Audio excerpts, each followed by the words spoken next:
pour tricoter ce point, on a besoin d'un nombre de mailles multiple de 4 plus 3.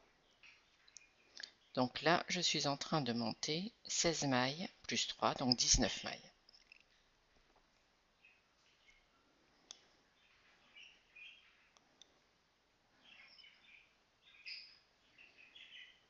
Voilà.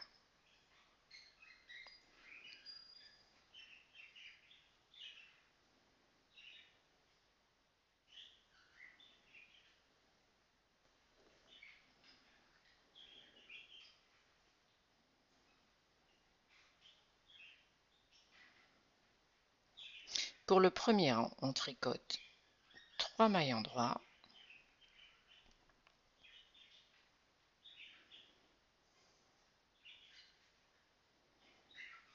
2 mailles envers,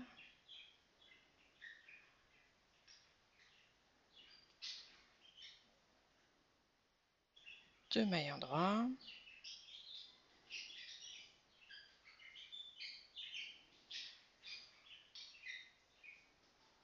2 mailles envers,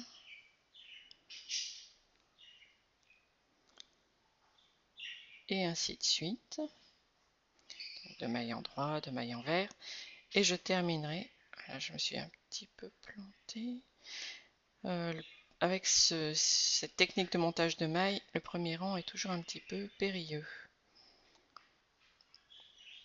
Donc voilà, je reprends 2 mailles endroits, 2 mailles envers, et je disais que le rang doit se terminer toujours par 2 mailles endroits.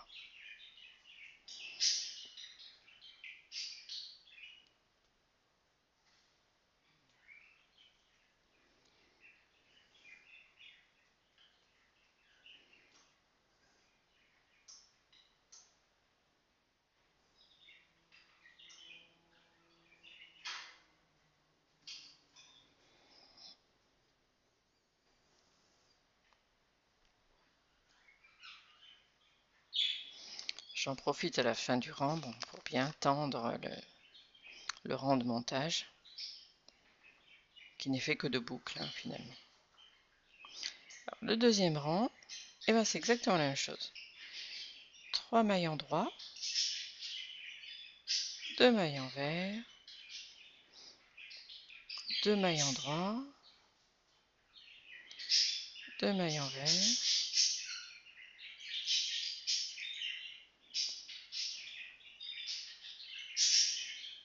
2 mailles endroits, et je terminerai encore cette fois-ci par 2 mailles endroits. Il ne faut surtout pas tricoter les mailles comme elles se présentent. Il faut vraiment, à partir d'un nombre de mailles multiple de 4 plus 3, multiple de 4 parce que on a un groupe de mailles à répéter qui est constitué de 2 mailles endroits, 2 mailles envers. Et on commence toujours par 3 mailles endroits et on termine par 2 mailles endroits. Donc voilà, un multiple de 4 plus 3 avec exactement la même séquence de mailles à répéter, sans se soucier du comment les mailles se présentent. Et voilà, on finit avec 2 mailles endroits. Et c'est reparti.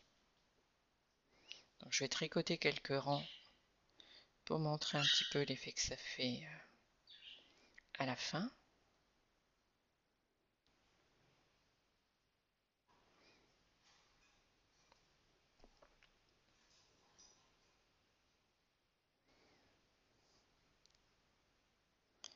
Donc avec ce point, on a un tricot qui est identique sur l'envers et sur l'endroit.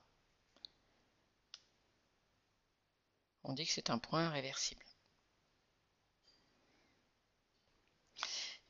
C'est pour ça que c'est un point qui est très intéressant pour faire des écharpes, par exemple.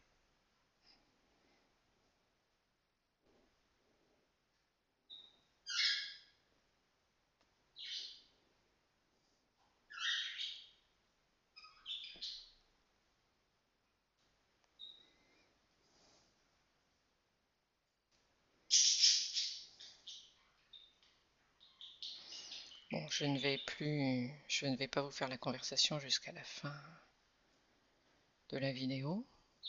Si vous voulez aller voir directement à la fin maintenant comment ça se présente, vous pouvez y aller, je ne dirai plus rien.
Et voilà, à vous de jouer.